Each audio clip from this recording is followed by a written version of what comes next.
আমরা এই সমস্ত ক্লোজ আপ ওয়ান, কাছে আসার গল্পের প্রোগ্রামে যাব। আমরা কোন ধরনের অশ্লীল কন্টেন্ট সোশ্যাল মিডিয়ায়, টিভিতে দেখব। কি যুগ যে আমরা কাটাচ্ছি আপনি কল্পনা করতে পারবেন না।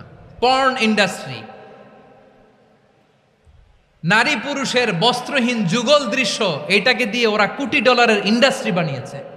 পুরো মানব ইতিহাসে এরকম জঘন্য সময় মানব ইতিহাস পার করে নাই। পর্ন এটা ইন্ডাস্ট্রি হয়ে গেছে। আমাদের এই যুবকগুলো, জেনজিগুলো, ওদের চরিত্র বাঁচাবে কি করে? কেমন করে হেফাজত করবে ওদের এই মূল্যবান চরিত্র?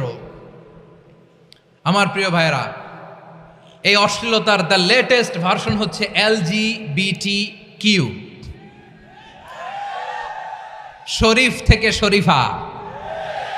শুনছেন আপনারা? দেখতে পুরুষ, আসলেই পুরুষ, সুস্থ একজন পুরুষ, 4 সন্তানের বাবা, বলে আমি মনে মনে নারী।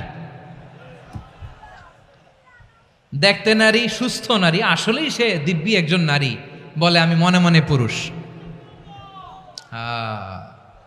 সবচেয়ে ভয়ঙ্কর অশ্লীলতার সবচাইতে লেটেস্ট ভার্সন হচ্ছে এই ট্রান্সজেন্ডারিজম। সুস্থ পুরুষ তার বায়োলজিক্যাল গ্রোথকে হরমোন দিয়ে স্টপ করে দিয়ে সে সার্জারি করে নারী হতে চায়, সুস্থ নারী পুরুষ হতে চায়।